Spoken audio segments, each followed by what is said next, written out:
नमस्कार। Welcome to everyone in name से छोटा क्लासेज। तो कैसे हो आप? शायद सब अच्छे होंगे। आज का हमारा जो टॉपिक है वो है धातु के रासायनिक गुण धर्म।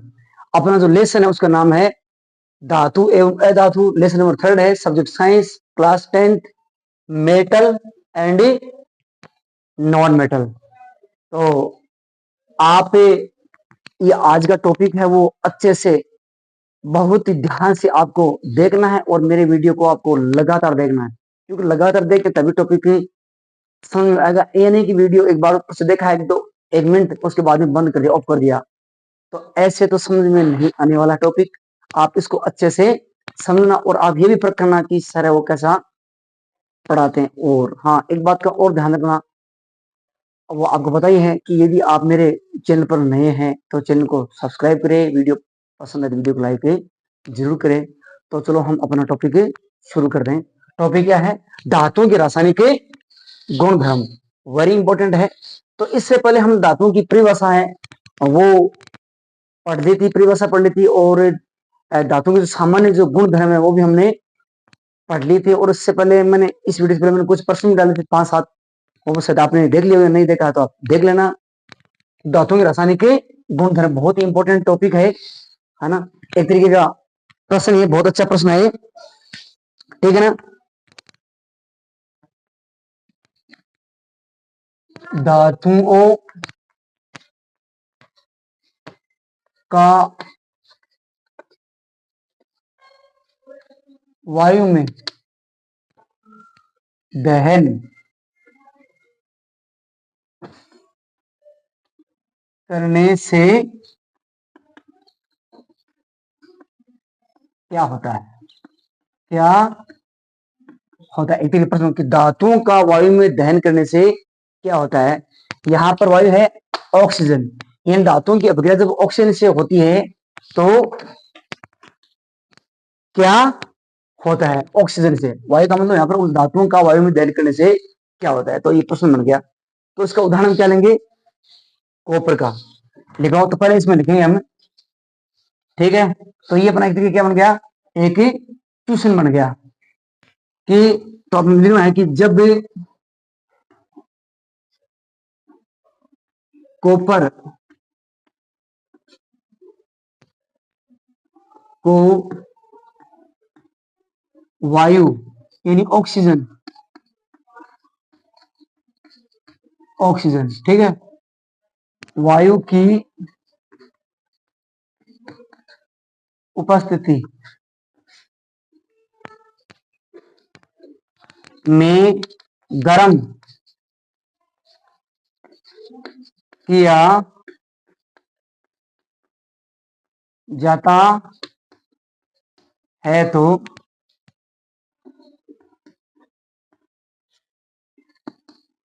काले रंग का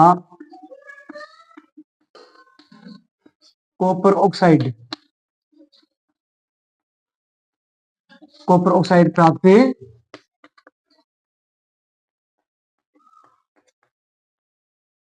होता है। कि जब कॉपर को वायु की धातुओं का वायु में दहन करने से क्या होता है ना। तो ये क्या बन गया? ये धातु ऑक्साइड है ना। आपको ये भी देखना कि धातुओं का वायु में दहन करने से क्या होता है कि जब धातुओं को वायु में दहन करता है तो क्या बनता है? धातु ऑक्साइड प्राप्त होता है, ठीक है ना। अपना टॉपिक है धातुओं का वायु में दहन करने से क्या होता है, तो क्या बनता है? धातु ऑक्साइड। तो ये क्या है? ये धातु ऑक्साइड है ना। कि जब कॉपर को वायु की उपस्थिति में गर्म किया जाता है तो काले रंग का कॉपर ऑक्साइड प्राप्त होता है, यानी उसका जो रंग वो कैसा होता है? काले रंग का पदार्थ प्राप्त होता है, ठीक है ना। अब इसमें ये प्रश्न बनता है कि एक यौगिक एक्स है जिसकी अभिक्रिया ऑक्सीजन से करवाने पर एक काले रंग का पदार्थ प्राप्त होता है, काले रंग के और नाम दीजिए। तो ऐसे अगला पूछ सकता है। तो हम इसकी रासायनिक समीकरण पढ़ते हैं। देखो, रासायनिक समीकरण या रासायनिक अभिक्रिया एक ही बात है, ठीक है ना। तो जैसे Cu कॉपर प्लस ऑक्सीजन, ठीक है, इजिकल टू, फिर का निशान लगा दो। ये वाला जो पार्ट होता है इसको हमें पता है क्या बोलते हैं, इसको बोलते हैं क्रियाकारक। क्या बोलते हैं? क्रियाकारक। क्रियाकारक या अभिकारक, या इसको बोलते हैं अभिकारक। ठीक है, क्रियाकारक कैसे कहते हैं? रासायनिक अभिक्रिया में भाग लेने वाले पदार्थ क्या कहलाते हैं? क्रियाकारक। या जिसमें रासायनिक अभिक्रिया हो रही है उसको हम क्रियाकारक या क्रिया अभिकारक कहते हैं। ठीक है, तो इसे क्या बनेगा? 2CuO, ये है काले रंग का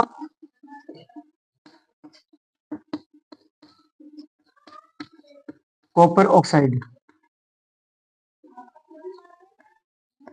कॉपर ऑक्साइड, ठीक है। अब हम समीकरण को क्या कर लेते हैं? संतुलित। देखो आपको मैंने ये भी बताया था, ये मेरा एक वीडियो डाला है कि समीकरण संतुलित कैसे की जाती है, ठीक है ना।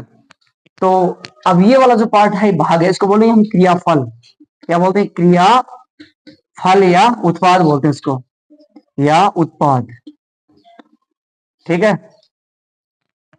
अब हमें ये देखना, देखो रासायनिक समीकरण संतुलित है या नहीं है। रासायनिक समीकरण संतुलित समीकरण किसे कहते हैं? यानी वह रासायनिक अभिक्रिया जिसमें यदि क्रियाकारक और क्रियाफल में तत्वों की परमाणु संख्या बराबर होती है तो हम उसे संतुलित रासायनिक समीकरण कहते हैं। ये असंतुलित है क्योंकि यहाँ पर देखो कॉपर है, यहाँ पर कॉपर का परमाणु कितने हैं?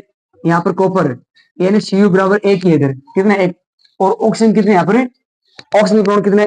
इधर दो हैं। अब इधर देखो ये यौगिक बन गया कॉपर ऑक्साइड, इसको बोले धातु ऑक्साइड, ठीक है ना। अब यहाँ पर क्या है? जैसे ये देखो, यहाँ पर जैसे यहाँ पर आपको देखो ये से क्या हो रहा है? मल्टीप्लाई हो रहा है। CuO कॉपर ऑक्साइड है, हाँ इसको मल्टीप्लाई करेंगे तो कॉपर के भी दो परमाणु हो जाएंगे और ऑक्सीजन कितने हो जाएंगे? दो हो जाएंगे, ठीक है ना। तो इसका मतलब है ये समीकरण हमारी क्या है? संतुलित नहीं है, क्योंकि द्रव्यमान सूत्र नियम के अनुसार क्रियाकारक और क्रियाफल जो होते हैं ना, उनका द्रव्यमान हमेशा क्या रहता है? सुरक्षित रहता है। जिस प्रकार द्रव्यमान का न तो सृजन होता है, नहीं उसका विनाश। तो ये इसी नियम पर ये आधारित है। तो हम क्या करेंगे भाई? कॉपर के इधर दो है तो हम इधर क्या लगा देते हैं? 2 लगा देते हैं। इसको बोलते हैं हिट एंड ट्रायल विधि कहते हैं। ये पहले पार्ट में मैंने आपको बताई थी। तो इधर कॉपर के कितने परमाणु हो गए? 2 हो गए, और ऑक्सीजन कितने हो गए? इधर 2 हो गए, ठीक है ना। अब इधर देखो, इसमें ऑक्सीजन यहाँ पर देखो, ये इससे क्या हो रहा है? ये होगी जैसे क्या हो रहा है? मल्टी गुणा हो रहा है, मल्टीप्लाई हो रहा है। तो यहाँ पर कॉपर के भी कितने परमाणु हो गए? 2 हो गए, ऑक्सीजन के भी 2 हो गए, ठीक है। तो ये हमारी समीकरण क्या हो गई? संतुलित हो गई। तो धातुओं को वायु में दहन करने से क्या होता है? हम पढ़ रहे हैं धातुओं के रासायनिक गुण धर्म। तो कोई भी धातु होती है, यदि उसको हम ऑक्सीजन की उपस्थिति में गर्म करते हैं तो धातु ऑक्साइड का निर्माण होता है। एल्यूमिनियम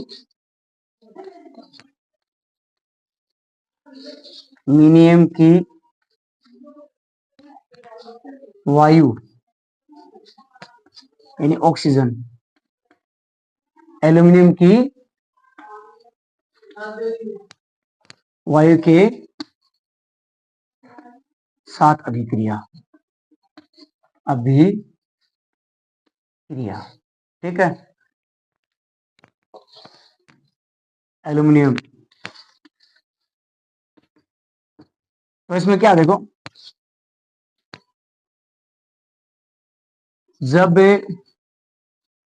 एल्यूमिनियम एल्यूमिनियम को ऑक्सीजन के साथ गर्म किया जाता है तो एल्यूमिनियम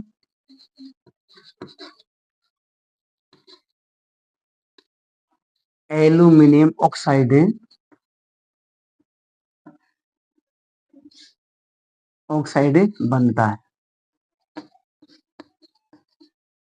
बनता है, यानी धातु ऑक्साइड। ये मैंने पहले बता दिया आपको, ऊपर लिखा हुआ है धातु ऑक्साइड, ठीक है। तो ये हमें पता ही है कि धातुओं की अभिक्रिया वायु के साथ होती है तो क्या बनता है, धातु ऑक्साइड बनता है। तो जब एल्यूमिनियम को ऑक्सीजन के साथ गर्म किया जाता है तो एल्यूमिनियम ऑक्साइड बनता है या प्राप्त होता है। तो इसकी रासायनिक समीकरण क्या है, देखो इसकी रासायनिक अभिक्रिया या समीकरण एक ही बात है, ठीक है। तो ये Al देखो हमने प्रतीक पढ़े थे ना, तो पहला अक्षर हमेशा कैपिटल होता है, दूसरा स्मॉल लेटर होता है, ठीक है ना।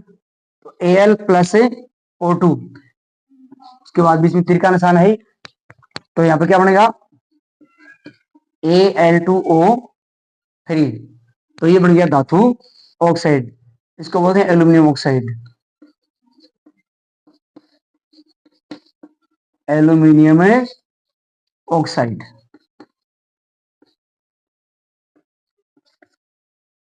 Aluminium oxide. अब हम ये देखते हैं कि समीकरण ये संतुलित है या नहीं है। देखो यहाँ पर ऑक्सीजन के 3 परमाणु हैं, इधर एल्यूमिनियम के कितने परमाणु हैं, ये आना बहुत जरूरी है, एल्यूमिनियम के 2 परमाणु हैं और इधर एक ही है, इसका मतलब ये संतुलित नहीं है समीकरण। तो इसको क्या करेंगे, देखो सबसे पहले हम क्या करेंगे, जैसे Al है, ठीक है ना, इसको मैं बॉक्स में बंद कर दिया। उसके बाद में ऑक्सीजन है, इसके कितने परमाणु हैं, इसके 2 परमाणु हैं, ठीक है। इधर है Al है, उसको बॉक्स में बंद कर दिया, इसके 2 परमाणु है। उसके बाद में ऑक्सीजन है, उसके कितने परमाणु हैं, 3 परमाणु इधर, ठीक है ना। तो हमें सबसे पहले क्या करना है, जैसे एल्यूमिनियम है इसको विशुद्ध कर लेते हैं। एल्यूमिनियम के इधर कितने परमाणु हैं, 2 है, तो पहले से ये तो है ना, तो क्या हम इधर 2 लगा सकते हैं, है ना। तो अगर इधर हम इसको मान लीजिए एल्यूमिनियम के यहाँ पर 2 लगा दें, 2 लगा देंगे तो ये तो संतुलित हो जाएगा। लेकिन यहाँ पर ऑक्सीजन के कितने परमाणु हैं, इधर ऑक्सीजन कितने हैं, 2 हैं, कितने हैं, 2 हैं, इधर 3 हैं। तो हमेशा ही परमाणु होते हैं ना, वो क्या होते हैं, विषम समूह होते हैं। तो हम क्या करें, चलो हम इधर में इधर 3 लगा देता हूँ, इसको 3 से क्या कर देता हूँ, गुण। तो इधर ऑक्सीजन कितने परमाणु हो गए, 3 दूनी 6 हो गए, तो चलो इधर ये मैंने 3 लगा दिया, ओके। अब इधर 3 के लिए हम क्या करेंगे, इसको भी यहाँ से क्या करेंगे, 2 से मल्टीप्लाई करेंगे। तो यहाँ पर मैं ये 2 लगा देता हूँ, ठीक है ना। अब देखो यहाँ पर एक मिनट, Al2O3, यहाँ पर हम यदि मल्टीप्लाई करेंगे तो ये देखो ऑक्सीजन एल्यूमिनियम की, एल्यूमिनियम के कितने परमाणु हो जाएंगे, एल्यूमिनियम के 2 दूनी 4 परमाणु हो जाएंगे, कितने हो जाएंगे, 4। उसके बाद में जो ऑक्सीजन है, ये ऑक्सीजन 3 से क्या होगा मल्टीप्लाई, तो ऑक्सीजन कितने होंगे, 6 हो जाएंगे, कितने हो जाएंगे, 6, ठीक है ना। तो इधर हम एल्यूमिनियम को कितने से है, इधर भी 2, इधर भी 4, देखो 2 दूनी 4 भी इधर है और 4 इधर है। उसके बाद ऑक्सीजन इधर परमाणु है 6 और इधर भी कितने हैं, 6 है। क्योंकि यदि हम इसको मल्टीप्लाई करेंगे तो देखो ये है नहीं, ये इससे गुणा होगा ये, ठीक है, आगे वाली संख्या से। तो अब इसके 4 हो गए, उसके कितने हो गए, 6। तो ये अपनी है समीकरण संतुलित। और हम पढ़ रहे हैं धातुओं का वायु में दहन करने से क्या होता है। तो धातुओं को यदि हम वायु में दहन करते हैं तो उससे क्या बनता है, धातु ऑक्साइड। तो ये था एल्यूमिनियम की, जब एल्यूमिनियम को ऑक्सीजन के साथ गर्म किया जाता है तो क्या होता है, तो एल्यूमिनियम ऑक्साइड बनता है, क्या बनता है, एल्यूमिनियम ऑक्साइड, इसको बोलते हैं उभयधर्मी ऑक्साइड। और ये वाले समीकरण है वो हम आगे पढ़ेंगे। हेलो।